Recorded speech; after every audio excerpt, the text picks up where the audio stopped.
Hi, welcome to Wednesdays in the Hub, North Jersey Villages, hosting a series on 30-minute updates on scams and frauds. And today we have with us Inspector Denis Niland, who is going to talk about home improvements and what you should be leery of as you prepare to have them done this spring and summer. I just wanted you to know that any of you have missed the other two sessions of the 30-minute updates on scams and fraud and the Q&A. They are available on YouTube and also on local cable stations. So if you check our website, you will find that information. Also on patch.com, we have announcements of the dates and times that those are available. So welcome, Denis. It's all yours now. How you doing? I'm from the Division of Consumer Affairs, which we do education, we do investigations, and we do enforcement on violations of the Consumer Fraud Act. So today I'm going to talk about home improvement. Some of it is law, some of it is how to protect yourself. So we'll talk about that. I'm going to switch to a PowerPoint. And at the end, it should have our phone number and information for contact. But we handle all kinds of complaints, not just home improvement. We handle a large volume of our calls are with cars, warranties, lemon law, that sort of thing. We also do any other type of consumer fraud that happens in the marketplace. Okay. This program is made possible by the Bergen County Executive and the Board of County Commissioners. It's a free program available to different organizations, churches, temples, civic groups, and we have other programs that are available for free. So today we're going to talk about home improvement contractors. So if you think hiring a professional is expensive, wait till you hire an amateur. That's what I tell everybody, because sometimes you have to do the work over. Sometimes you get into real financial situations if you're doing a big project. So today we're going to talk about what is a home improvement contractor, how the contract will protect me, what should be in the contract, what is the law, and we're going to give you some tips for the homeowner today.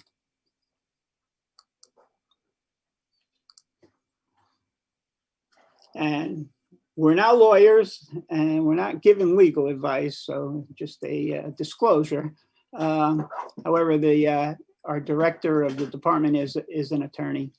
Today we're giving information, ideas, suggestions, and some of our own opinions, not all the opinions of the county.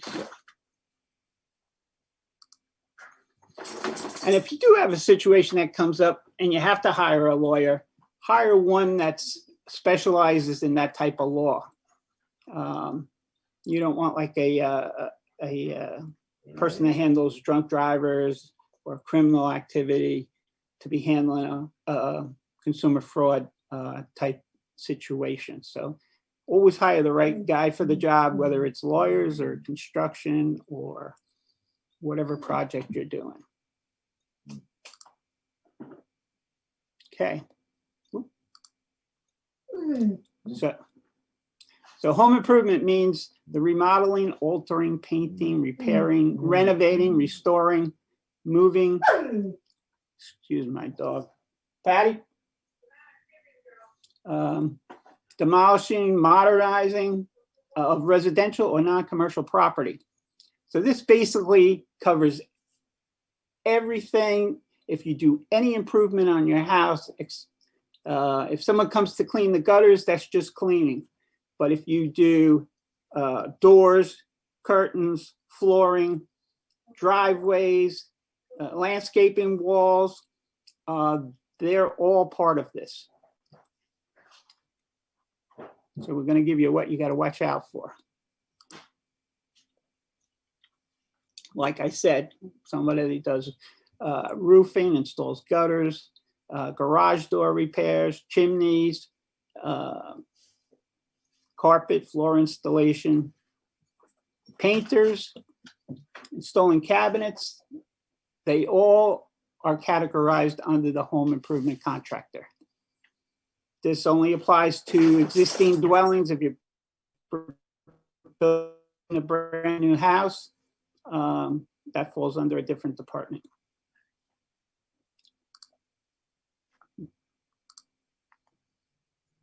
So a few years back, they made a Contractors Registration Act, the New Jersey Division of Consumer Affairs. It establishes a mandatory registration program for contractors who are in the business of selling and making home improvements in New Jersey.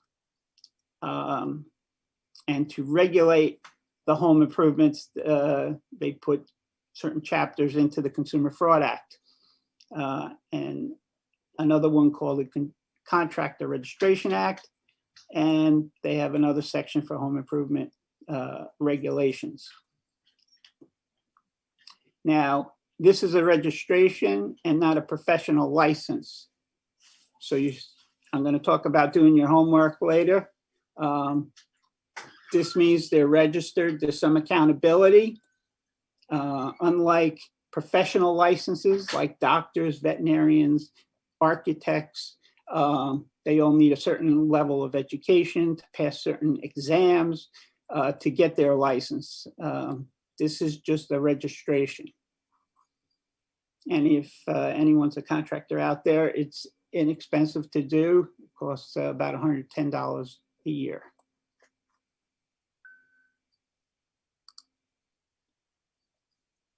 Like with any laws, there is some exemptions to somebody doing home improvement work.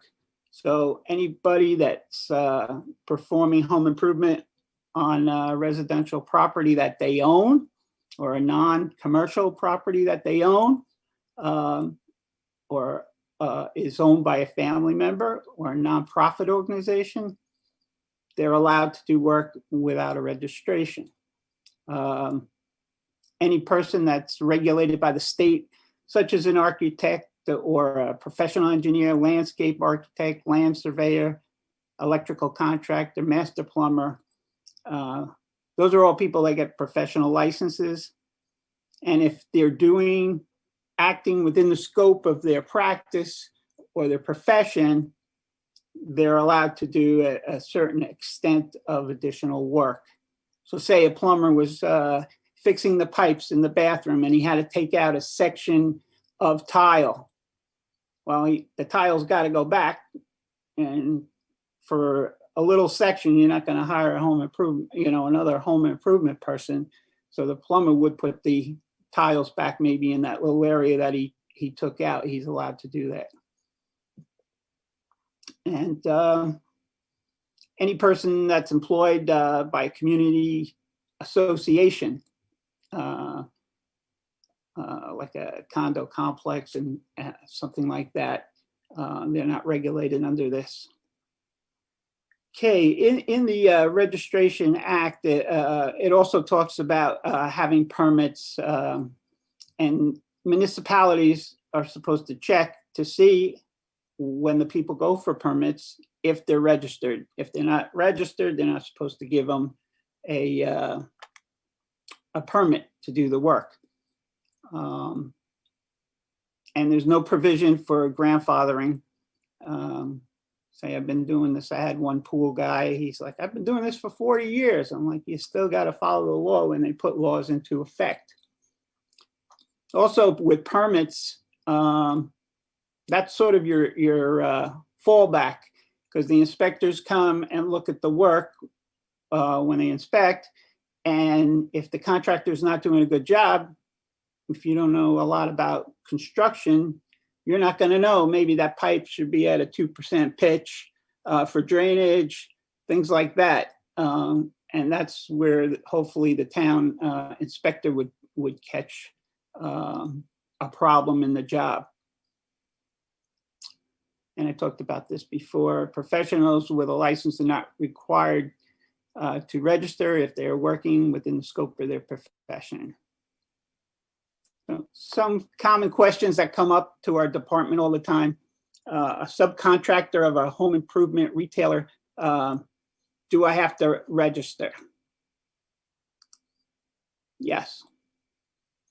A subcontractor or a home improvement retailer with a net of $50 million, do I have to register? Yes. If you're an employee, no. If they get a paycheck every week, they don't have to. But if they do other work and they're subcontracted, they do have to have a registration also. This would be for the bigger companies like Lowe's or Home Depot. They have some of those programs where they'll send somebody out and hire contractors from the area to do the work for them.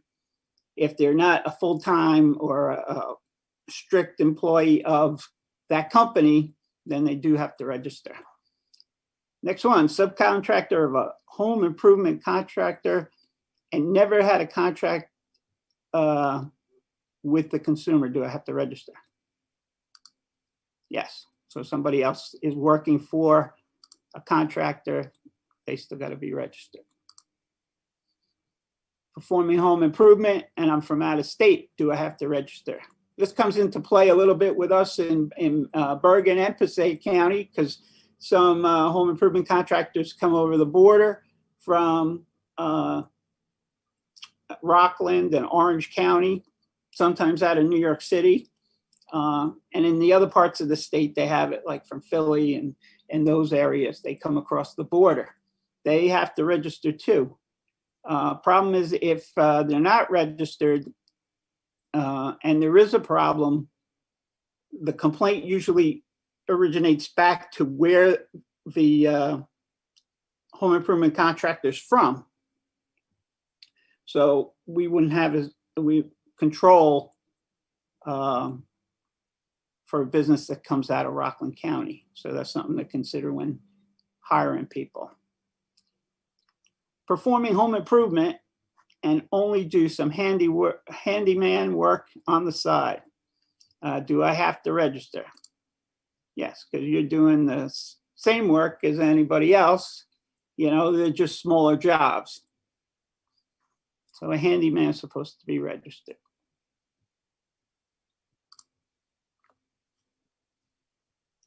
You're performing home improvement for a charity or nonprofit. Do I have to register?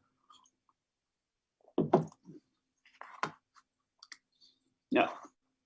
Performing home improvement on a family member's house. Do I have to register? No. And performing home improvement on you're employed by an association or a co-op. Do I have to register? No. That was a review because we mentioned that before.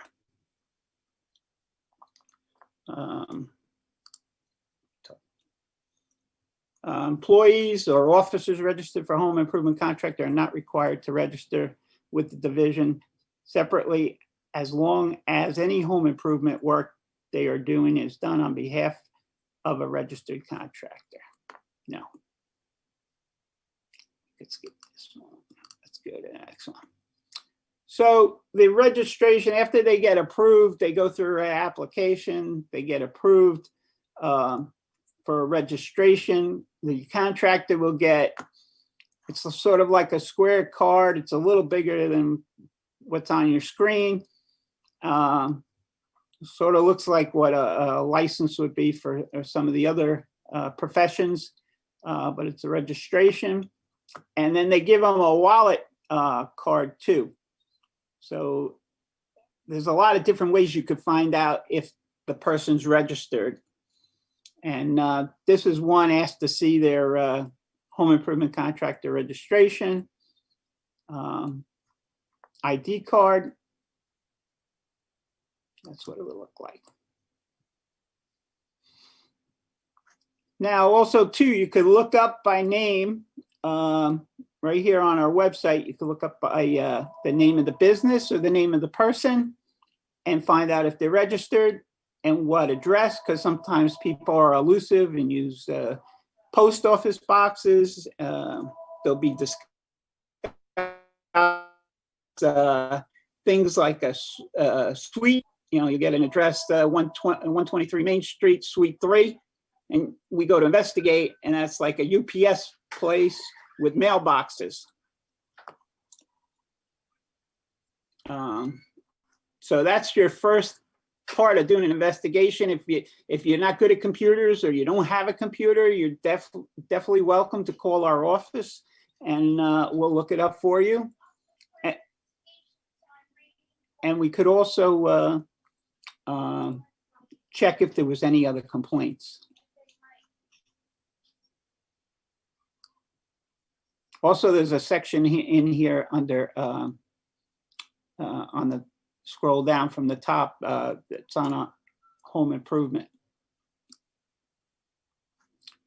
A thing called home elevation is another registration title, and home elevation is when we had like Sandy and people down the shore got flooded out. They required some of the houses or new houses or reconstruction be lifted from the ground to prevent any more damage in the future from future floods. So they have to have additional home improvement insurance to do this work, and proof of that when they give you the contract, and you could find out if they're a home improvement. It would say when you look up their business. All right, hiring my contractor. Like I said, it could be any business that works on your house that does an improvement. So they have to display their registration number, which should make it easier for you in their place of business, on advertisements, on business correspondence, business documents, which means the contract. When they give you a contract, it's got to be on the contract. And if they have commercial vehicles, it should be on the commercial vehicle also, on both sides.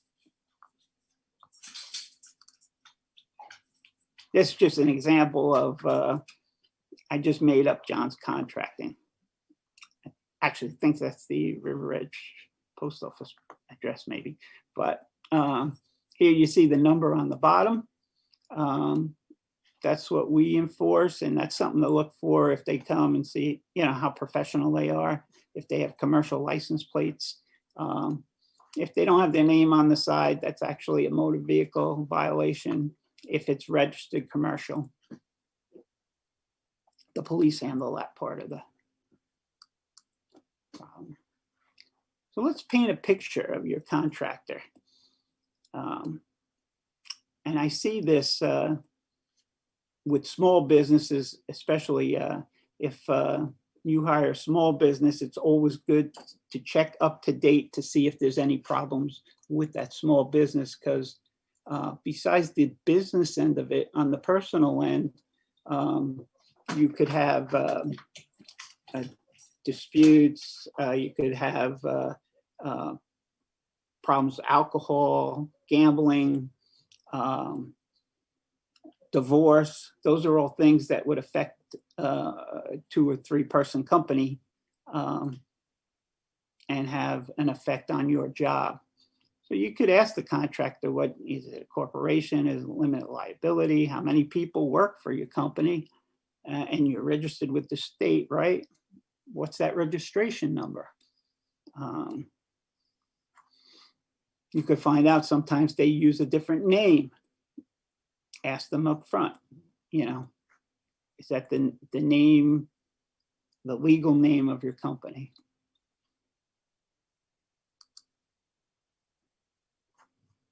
Some people ask for a lien waiver. A lien waiver is a receipt that states that the workers and material suppliers will not ask you for money once you have paid the contractor.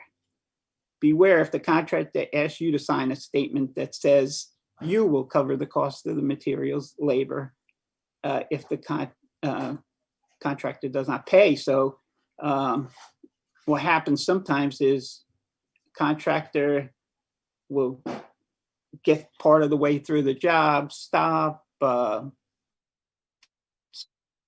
of the subcontractors already did work for him and they're not getting money from him. So they're going to try and come after you. You should get 3 written estimates from different contractors. The contractor with the contract should give you a copy of his commercial liability insurance. And on that, there's supposed to be the broker who issued the insurance and the phone number of that broker. So you could call and confirm to make sure the insurance wasn't canceled, and he just has the paperwork.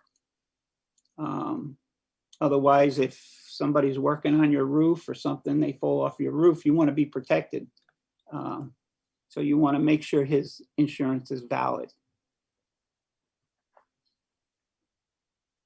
Especially for bigger jobs, things like roofing and building, regular construction. Do not say for the construction permits that you're doing the work yourself if you have a contractor, because that puts the burden on you for failures and stuff. So you want the contractor to put it in his name on the permits. Do not pay for the entire job up front. We've had home improvement contract disputes from, $500. I had one case that was $250,000. They ripped the person off. So the law prohibits home improvement contractors from demanding the final payment on the contract before the home improvement is completed. And those yellow permits that you get with the permit paperwork, there's a cardboard yellow permit that you put in the window. And they haven't changed for years. They look the same. I never really noticed it, till I started working at Consumer Affairs. But on the one side, it says it's the law that until the final inspection is done, the final payment doesn't have to be made, because it may not pass inspection. And if you made that final payment, you're never going to see that guy again. He's not hungry to come back and do the work. And document all payments using credit cards, checks, or receipts. Don't just pay cash and you could lose the receipts. That's another problem. Here, credit card gives you a little more leverage and protection. And if you have the money to pay the credit card right back, you're also getting points on your credit card too. Keep a log of all activities of work progression and payments. Place all the documents in a folder, because if you leave them laying around the house or you throw them on your dashboard, then you clean out your car, some may get thrown away. Put them all in a folder, keep track, because if there is a problem, this is going to help your case. Just some tips there. Here's the yellow card with the permit that goes in the window, right on the bottom here. Final payment to the contractor is not required to be made before the final inspection. Now, when you're planning to do work on your house, if it's not just curtains or flooring or carpet, and it's a bigger job than that, research and pick all your design and structure styles and have them in the original plan. Because if you change what you want to do while they already started the job, that creates additional costs at usually a higher rate than if you had it in the original plan. So you could look at different things like trade organizations. You could, well, this is even hiring the people, check with Consumer Affairs, verify the registrations, but also if you're planning trade magazines, newsletters, HGTV is a good one. Take educational classes. I know when I worked on my house, I actually got 2 videotapes that how to contract your own home. And it's pretty brave. I knocked down most of my house and rebuilt it, but I subbed out everybody, had a plan, had a board with a timeline, kept track of things. But I see sometimes people just taking recommendations off of Facebook, which could be good, could be dangerous as far as, if the person's reputable or not, because sometimes they work for the company that they recommend. So do your research. Here's some of the TV shows that I watch that, you could get ideas from. And like I said, plan changes after the job starts costs a lot of money. Always put the changes in print with signatures. So if you're gonna, when I was doing my house, the soffit on the old garage, I was making that into a room, was only sticking out a couple inches, and the rest of the house, it was coming out like a foot. So I had them tear off the roof, put the proper soffit, and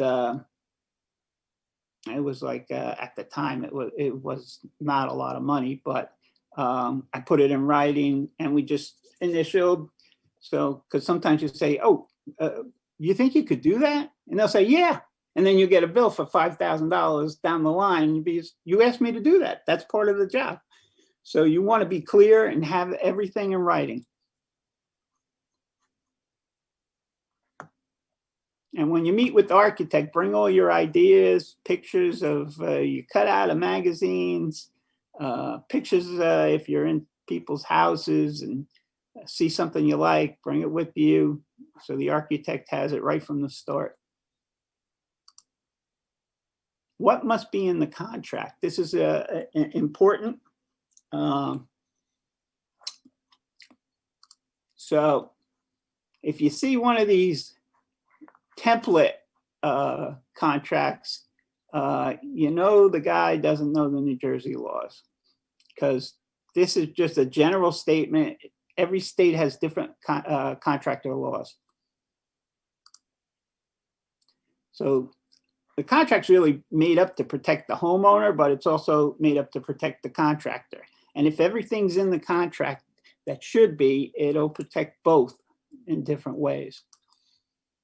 So you got to obtain a written contract for work over $500. That's the law. And each of these violations start at $500 for whatever's missing. So like I said before, must present a copy or certificate of commercial general liability insurance for a minimum of $500,000 per occurrence, and the telephone number of the insurance company issuing the certificate. The contractor must contain the contractor's home improvement registration number. Has to have the legal name, business address, legal name of the business, and any sales representative who negotiated the contract.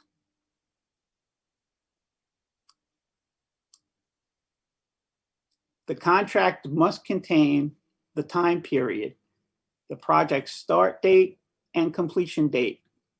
This could be an actual date, like June 25th, 2021, or it could say 7 weeks from the date this contract is signed.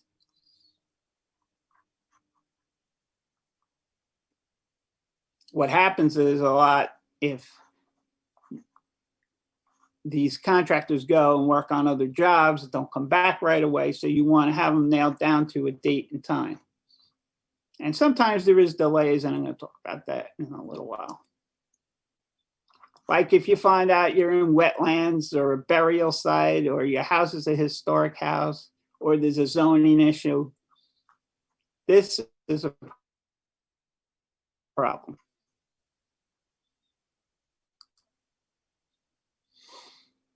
Other things that could come into play: weather.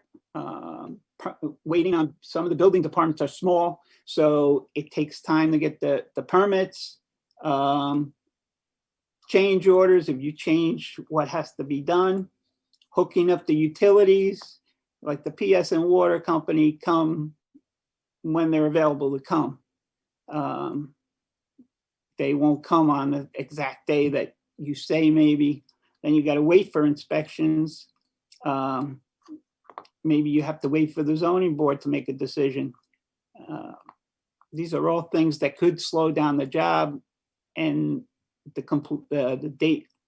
If it's something that falls on you or the contractor, if you have the start finish date, those are things that come into play when weighing this out. Some things can't be helped, and there is some flexibility, but most times they just not coming back, or they take their time. So you could see you may have to go for zoning, then you wait for the permits, then you start the construction, then you do the inspections. And each, like electrical has to do an inspection, plumbing, mechanical, sprinklers, installation. Those are all things that different people come sometimes. If you have to go to the residential zoning board in the state of New Jersey, the board has 45 days to determine whether the application could be deemed complete if everything's in the package. Sometimes it doesn't take that long, but this is the maxes. They're most likely to schedule it in a month for a hearing. When the date is set, notice is sent out to 200 feet around you. Most residential applications are done in one meeting, and then they have to wait 30 days to do a resolution to memorialize the action, and then it will be published in the newspaper. People have 45 days to appeal a decision. So if not appealed, you may move forward with the construction. That's 150 days if everything went to the max number. So that's something to consider if you're going into the fall. Do you want to wait till spring and take care of this and then start where you're not rushing? They have to put the description of the work to be performed and the principal products and materials to be used or installed. They can't just do as per plans, and they got to list the products. So are they Anderson windows? Are they Pella windows? What size are the windows? Because that affects the bottom line in a big way. If there's any guarantees, warranties with respect to product, material, or labor or service by the contractor, that has to be in the contract. Don't try to remember all this. If you start to do something and you want to call our office, get a refresher, give me a call. Description of any mortgage in connection with the financing or sale of the home improvement.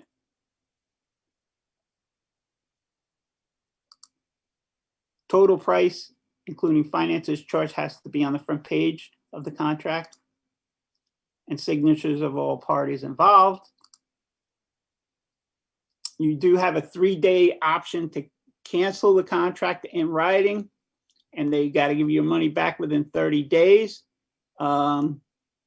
If you let them work that first 3 days, then it's too late. You can't stop the job. So put it in writing. Don't let them start for the first 3 days, just in case you have to change your mind. Let's see. If they bait or mislead you with statements like on products, you don't want to use that product. It's no good. Ours is much better because of this reason, and they make up stuff, or it hasn't been proven.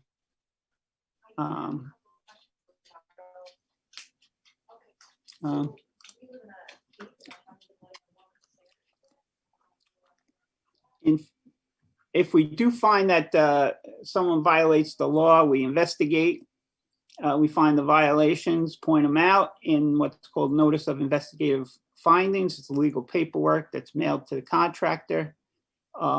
They have a decision at that point to have a conference with us.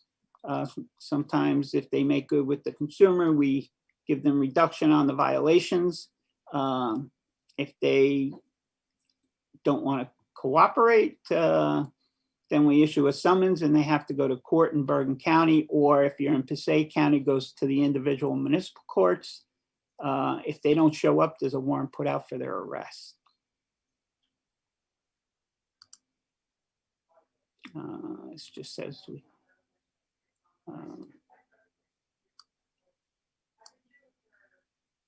any violation of the Consumer Fraud Act, not only on home improvement, but anything where the consumer has reached the age of 60 and they took advantage of you,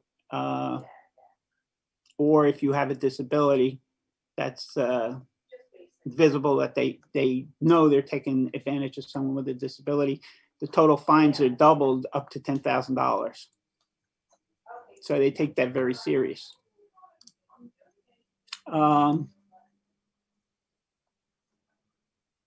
Any contractor who fails to register, you could be a fine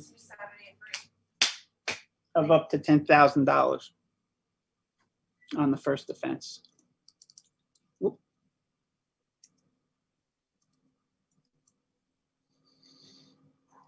Okay, there's a thing called the Consumer Review Fairness Act. It's a federal law that's under the Federal Trade Commission. The law protects a broad variety of consumers' assessments. So you go online to do a review.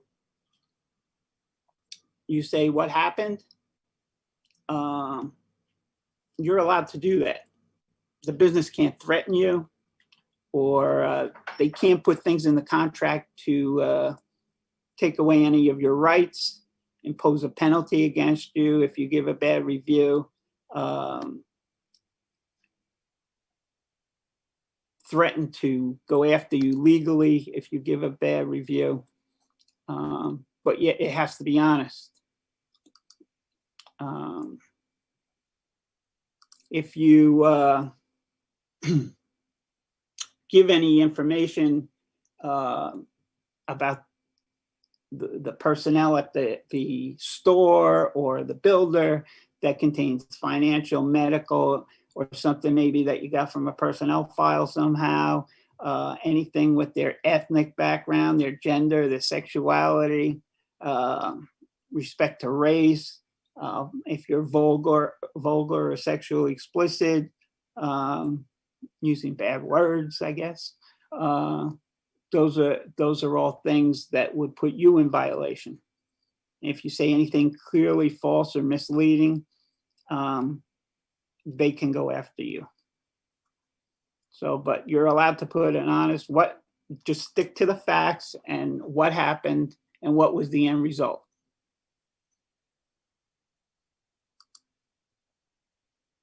So just reviewing everything. Research your reputation. Like I said, even small businesses, they may have been good 2 years ago. You want to find out something more recent, do reviews online, check referrals, check if there's complaints with our office, check the state website for their registration, verify. Confirm they're registered home improvement contractor, confirm their insurance, let them get the permits and get a copy for you. Don't pay everything up front, and final payment after the inspection clears, the final inspection.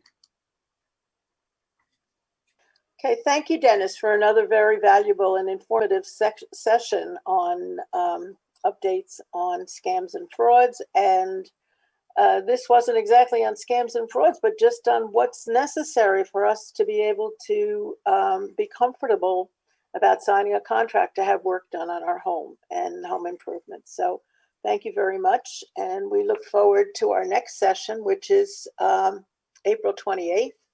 And we are looking to protect ourselves when buying and repairing our vehicles. So yeah, we'll also thanks talk again, about Dennis. leasing too. all ways to protect yourself and what to watch out for if you're buying, leasing, whether it's a new car or a pre-owned vehicle. Great. We look forward to that. Thank you.